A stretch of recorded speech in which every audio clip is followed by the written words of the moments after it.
I think when Jin looks at it, honestly, I think that ship is sailed. I don't think unless that she would be given maybe a title fight, like the debuting atom weight title fight right off the bat against who knows who.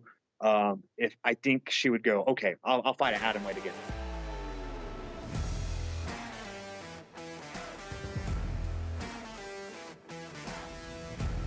Douglas, thank you, man, so much for joining me today. It's been a while, and I just wanted to catch up on what you've been doing since 2020. I think that's the last time we're talking off air. That's probably the last time we spoke. Right now, currently, you are in Las Vegas with Chaz Skelly, and there's some word about him retiring after this fight. Is that true?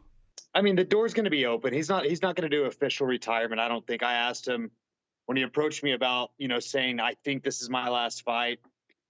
I said, well, are you going to leave your gloves in the cage? This has been a pretty long tenure of a career, if you will. And he's like, no, I'm going to keep the door open, just in case a good matchup comes along the way, or because he's in a spot right now to where financially he's making really good money for fights, and it would behoove him to stay on the roster, and I believe he spoke with who he needed to talk to with the UFC, and everything's in agreement. So it's like a retirement fight, but still loosely open. I do believe. Yeah, and I've kind of seen the same thing. Like, people are like, oh, you don't announce your retirement fight. Look what happened to Brunson. And it's like, it's not, Chaz is not like saying I'm done officially, but if he does, he had a long, illustrious career. Oh, definitely. And you guys must go back really, really far because, I know he trains over at Sanford for his camps, but you're always in this corner. Yeah, we started training together in 2009, and me, him, and Johnny Bedford and Will Campazano, the four of us were main training partners, and more or less the three of us, me, Johnny, and Chaz, and we put in a lot of work together, and developed friendships and got girlfriends, and got married and stayed in contact and did lots of karaoke together, and and really what I think the kind of the reason that he started bringing me in, which the first UFC event that I cornered was September of 2016 in Hidalgo, Texas, or somewhere in South Texas in the Valley, and it was because I had just finished my first like maybe 2 or 3 semesters towards a dietetics degree, but I never wanted to be a dietitian. I wanted just to broaden my understanding of nutrition, how it works for the body, and hopes that it would help me in my coaching career, and it has, and worked with him and him making weight and things like that, and he just feels comfortable with a friend who has a firm understanding, who's been there and done that, and yeah, so like every time he has fought, it's just like, hey Doug, are you free this weekend? And there's only been one I've had to miss, and that's when he went up to it was his last actual fight, Max Griffin up in Canada. I had another event going on like the same weekend, and had a big team, and just couldn't take time away. But I'm so happy that he hit me up and was like, "Hey, bro." And funny enough, he just moved back to Fort Worth officially, and his house is exactly 1 mile from my gym. So when he came back and he accepted the fight, it really worked out for him to just ride his bike or run or get up there to my gym. We get a lot of work in, but ultimately it was like, listen, you got to go to Florida, bro. Go put in a 6 week camp with those savages. That's what's going to get you back into your fight speed, and he did, and here we are.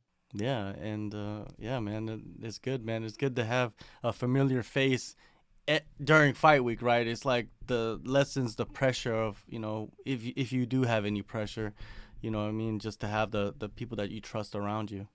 Absolutely. And like I told Jen, I was like, I love Skelly. He's like a brother to me, but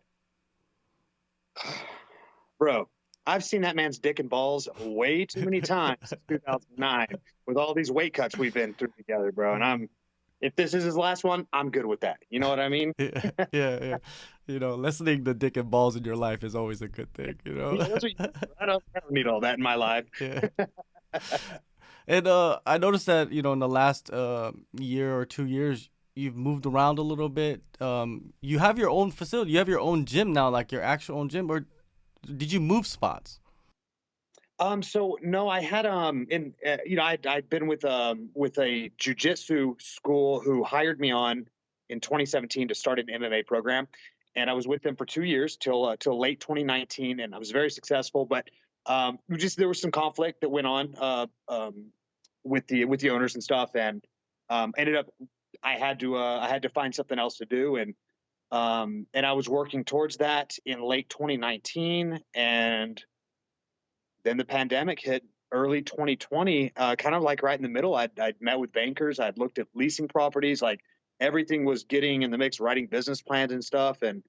Um, and then COVID hit, and got to take a little bit of time away from having to be so aggressive with what I was going to do, and think it out a little bit more, and plan a little bit better. And then in August 2020, I was approached by some friends of mine who have a Muay Thai gym in Fort Worth about if I wanted to sublease space.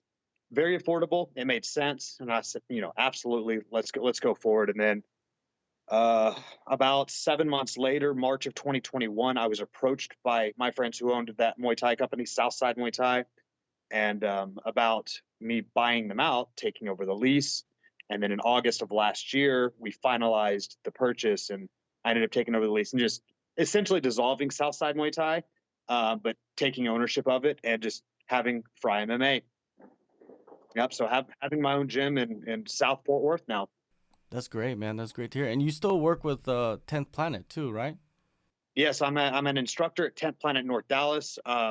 I spent a lot of time at 10th Planet Austin. I just recently went out to the headquarters in LA to train with Eddie, and get on a first name basis with him. And yeah, I trained so much 10th Planet Jiu-Jitsu. It's awesome because the pandemic opened jiu-jitsu up for me to like really just develop my skill. I didn't have to train anybody, I didn't have to teach. All I did was train 10 Planet Jiu-Jitsu for for quite some time. Just really fell in love with it, and now at my gym, I teach 10 Planet Jiu-Jitsu with the aspirations of having the official 10 Planet Fort Worth in the near future, and got some irons in the fire. So hopefully, Frey MMA also becomes synonymous with 10P Fort Worth. That's great. That's great to hear. And yeah, man, it's crazy how Texas has become like this new epicenter for grappling. With Gordon Ryan and Craig Jones, all of those guys going to Austin and opening up gyms over there, and you guys got Dallas and Fort Worth and even Houston. Man, it's crazy right now in Texas. Yeah, I don't know. I don't agree with most of the policies that the politicians have in Texas, but the way that they handled the pandemic for us as business owners, as martial artists, and it was great for jiu-jitsu practitioners and MMA fighters, anybody who was in that genre of for work or leisure. And yeah, it's like all the other teams, or a lot of the other teams, started to take notice, and ended up moving their HQs down, especially to Austin. And Austin's kind of like the hub right now. You've got they don't call themselves the Danaher Death Squad. I don't know what their name is now, but you have the B team, and of course you have 10 Planet Austin down there, and it's a powerhouse. And you have Fight to Win and Who's Number One always visiting Austin, and yeah, it's really cool. It is cool, and yeah, it's only gonna get better, I think, man. I think in the next 5 years, Texas is gonna be like one of those major epicenters for MMA and grappling and just combat sports in general, just because of the policies and stuff that you guys have in place to allow everybody to train and do whatever they need to do. And the UFC putting on pay-per-views there helps a lot too, in Houston. Yeah, of course. And there's been, in being involved with MMA and jiu-jitsu, just combat sports in general in Texas for a long time, and really starting to see the recognition that I've always known has been there. There's always been incredibly good schools, and coaches, and just teams in general. And I'm glad to see that there's a lot of recognition. It took a pandemic, but here we are. Moving on, man, with your wife, Jin, she's about to fight. She's going for her third straight victory on February 26th against Hannah Goldie. I just want to get your thoughts on what type of fire you see in Hannah Goldie, and how does she stack up against Jin? Oh yeah, that's a great question. Of course, I mean you've known me now for a few years, and I have a pretty analytical approach to breaking down fighters and looking for patterns and things like that. And of course, I can only do so much. I'm only the coach, right? And then it's like to help to train the athlete or the fighter for that night to be able to see what I'm seeing. With the opponent next week, she has a lot of patterns, and they are uh, they're fundamentally flawed patterns, especially with her footwork, the way that she moves. And I really think that I think we see Jin capitalize there. I think Jin's the longer fighter. She's going to be a slightly shorter in height, but have a substantial reach with her hands and her arms. And we know how powerful Jin is with her punches. And with Goldie, she keeps her head on line, and she'll have her. She's always going to develop. Everybody's going to always develop, and that's what we hope for. Always a better fighter than we saw the previous time in the cage or on film. But you also try to look at certain patterns that they have in old film and that they bring into their most recent fights. And looking at that, I think that Jin has the ability to dictate, especially on the feet. Where we have to look at is the physical strength of Goldie, being able to pin Jin up against the wall. And I mean, what can she do there? I'm not too certain how successful she'll be, because Jin has incredibly good wall work experience and awareness, defensively and offensively, but also like her takedown, just in the UFC in 4 fights, is like 90% takedown defense. And Goldie's not a wrestler. And Jin, when she steps on a mat with wrestlers, they always ask her, "Where did you go to school? Where did you wrestle?" Um, that being said, I think that we have a very good matchup with Hannah, and we'll see what happens. Hopefully Jin is able to have a good weight cut and show up on fight night and do what she's been always training to do, and get that 3 in a row here in the UFC. Who would have thought, right? Just a couple of years. Yeah, and I just wanted to touch on that a little bit. I mean, she did have a rough start to her UFC career, with 2 straight losses. Then she turned it around and got back-to-back wins against arguably tougher opponents than she lost to in the previous 2. Many people thought, man, what's Jin missing, and seems like she's turned it around. And what is behind the resurgence? Could you even pinpoint that? I think there's a couple of things. Yeah. First fight, took it on 6 days' notice. Hadn't been training. We came off the mountain. We had been eating s'mores and drinking wine next to a fire pit in New Mexico. And we're driving home and got the call, "Hey, we need you in 6 days." Not expecting. She hadn't been grappling. She'd been healing from a neck injury that had been bugging her since autumn of the year previous. And she dropped that fight. Of course, that fucking sucks. And then she got the opportunity on Fight Island against Loma, and Loma's an incredible fighter. And I thought we had the correct approach and the game plan, but we didn't really have the training partners, the sparring partners. She had like a couple of my guys that are just very small amateurs, like as small as Jin. And I think that there was some maybe the preparation wasn't 100%, except for in the third round we saw Jin really start to dial in on the way that she should have approached the fight to begin with. But you know what? We dropped that one and had to move forward with it. And she started working with a mental coach right after that fight, a guy that I've known for a while, former FBI and a D1 wrestler, former D1 wrestler, who's worked with a lot of athletes in the past. And so we got in contact with him. Jin started working with him and his team one-on-one, and it started really helping her with just managing the nerves that come with being in the big show. Because she's fought in Ryzen and Invicta and in Road, and she's had big show opportunities, but it really isn't the gravity of the UFC, and there's just a different feel when you get here. And then when you come from being essentially a champion, someone who's known for being very good at a weight class, and then dropping 2 in a row, that was some hard times in our household, and it was a lot of as a husband, having a lot of positive reinforcement. I have that personality, so it helps me to always see the silver lining, to be a positive influence on my wife and stuff. So I think that everything that happened with that, it helped with her third fight in the UFC. And then she maintained that relationship with her mental coach through the fourth fight, and just saw the value in it, and really put in the time and the effort to learn how to approach your own mind when it comes down to that. And she joined up with Fortis. I've known Safe Saud most of my own career.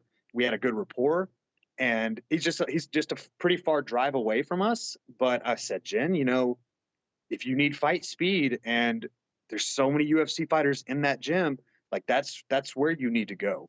And she, I wouldn't say reluctantly, but was kind of like, this is new. This is going to take some work, but she did it. And now she's a staple of Fortis, and, she'll finish her time training out of Fortis, and of course my gym as well. And yeah, so it's like she has a case of Benjamin Button. It's like she's going backwards with age and her youth, and her abilities are increasing, and working with the PI on a daily basis with strength training programs. And like she flew out to Vegas and got all of her they analyzed everything, like fast twitch and just the way that she does things. I don't know exactly what all they did, but she scored very high in a lot of stuff where she's in like the 99 percentile and the very top of everything for men and women when it comes to certain things. But they started taking an approach to like her strength conditioning program, and using it from afar. She utilizes them, and I think it's one of the greatest assets also. So you're looking at like kind of 3 main things, like a mindset coach, a switch to a gym that has, a lot of fight speed training, UFC training, and then the strength training program, and utilizing the PI. Everybody knows that she's highly skilled, right? If you've been following her career, she can fight anywhere, on the feet, on the ground. It doesn't really matter. It was just, I think a lot of people were concerned about the strength difference, her going up a weight class. But it seems like she's figured that out, like you said, with the PI. And then, people always say, 90% of this fight game is mental. And I guess Jin is showing that she does have the skills to do everything. It's just that, mentally she just needed that extra gear, and she's got that extra gear. And now we're seeing the result of all of that, which is amazing to watch, man. A fighter develop and even transform. And she's not like the youngest prospect either. You know what I mean? No, she'll be 37 in May, brother. You know what I mean? She's in here to make some money, make some good money. She's on a new contract now. She fought out her first 4, and they re-signed her to another 4. And, if she ends up fighting that one out too, great. And maybe she wants to continue fighting and get a little bit higher contract. We'll see what happens. It's fight to fight for her. But, yeah, this is at the age that she's at, and the abilities that she's still being able to, or with the abilities that she has, and being able to fight in the way she does, like it's incredible to watch. It's inspiring, and it reminds me, I know we're going to go with the conversation of like some of the matchups, and you talked about Jiri versus Glover, and Glover is like 43 years old, like, and this guy's a champion, been there, done that, and he found a way to prolong his fighting career, and not only that, but become a UFC champion finally. And I'm like, Jen, it's not, if she wins tomorrow or wins next week, and it's a 3-fight win streak, like she's knocking on top 15, a couple of more fights, and it's, wow, you're in the top 5 now, Jen. If she so chooses to do so, that's all entirely up to her. Exactly. And it's great to see atom weights moving up to straw weight, like even, with Loma, her going up and transforming herself and doing well in the division. Michelle Watterson, even before that, she went up there and fought at the top 5, in the division. So Jin is just the next wave of that. Kind of be one too, I think. Carla Esparza would be, yeah, like, and you're absolutely right. Like being able to see the girls who are atomweights. Like if the UFC opened up an atomweight division, you could see probably a handful of the top 15 probably drop down to 105 to chase that title. I'd argue for that. You know, I'd argue for atomweight division. Why not? You know, I mean, the women seem like they draw a pretty good amount of attention for their fights. You know what I mean? Like, why not? I'm just wondering, like, why they don't want to pull the trigger on that division. I don't, you know, because they already failed with the featherweight division, right? Hey, you know, they still got a champ there. whatever. But yeah, it's same thing. But it's a question that we've had for years and years and years, as for me and my family, because Jin being an atomweight and kind of being pretty staunch on staying at atomweight for so long, it's like, don't worry, it's coming. Next year, hey, we're getting closer. But then it never came to fruition. So I think when Jin looks at it, honestly, I think that ship has sailed. I don't think, unless that she would be given maybe a title fight, like the debuting atomweight title fight right off the bat against who knows who. If I think she would go, okay, I'll fight at atomweight again. But honestly, I don't think she has any desire to cut down to 105 ever again, especially losing her belt in March of 2020. You know, she still made atomweight limit, but she lost her belt because of a 3/4 of a pound over the weight. She had some stuff going on. You know, women have more stuff to deal with than men when it comes to that. And you can make small excuses here and there, but when it comes down to it, like, bro, we were cutting 20 to 22 pounds off of her, and she's a little person. That's a substantial amount of weight, and unhealthy, and especially when you start getting to be an older athlete. Definitely. And what kind of performance are you expecting out of Jin this coming up fight, man? Because, man, she's been looking better and better every fight. You know, let's see, Tuesday before last, she had one of her final hard sparring sessions, and she has a new teammate in the gym who drove 30 hours across state, moved to Dallas to train at Fortis, to train with Jen, and she's a UFC fighter. And so she's getting really, really, really good looks, and having, like, because Cheyenne Vlismus, she ended up moving away, and she was a great training partner for Jen, and they were sharpening each other, and they were helping each other, you know, win these fights. But then when she left, it's all of a sudden Jen, and of course she has Macy Chiasson, but Macy's a very, very large bantamweight, and so Jin is going to be with more of the little amateur guys who are high school wrestlers and Golden Glove boxers. And, you know, she's getting good speed, and they're motivated because they're in a room of animals. But, you know, like 9 weeks ago, this girl randomly showed up at the gym, and Jin's like, holy shit. And then she stuck around, and Jin has been getting the speed, the size, all that we needed for this camp. And I think we see Jin. Oh, man, I don't like doing predictions and stuff like that, but as long as she's comfortable, she's going to really do whatever she wants. I think we see Goldie try to implement whatever game plan they have. And whatever it is, I think Jin's patient. I think she reads it. I think she learns it, figures it out really quick. And then I think she turns that around and says, okay, this is where I take over. We'll see. But we'll see. Who fucking knows? It's fighting. Exactly. Damn, I forgot the girl's name. I know I've interviewed her before. I know who you're talking about. Like, okay. She just fought Loma, I think. It's Sam Hughes. Yeah, Sam Hughes. You're right. Yeah, Sam Hughes, yeah. And, you know, Sam's had a rough entry into the UFC. She's dropped 3 in a row, and she's so motivated for it. But they had their sparring rounds, you know, a week and a half ago, and it was one of those, like, I mean, they had a fight. It was really cool to watch, but it was really cool to see the dynamics of what Jin has been working on. She's been working really closely with Charles Byrd, if you remember who he is from the UFC, frequently. Dallas native, Arlington native, and he and I had been friends for years, so it made sense. And so she's been meeting with him a couple of times a week, and man, I'm excited for Jin to just get out there and again showcase more tools that she's added.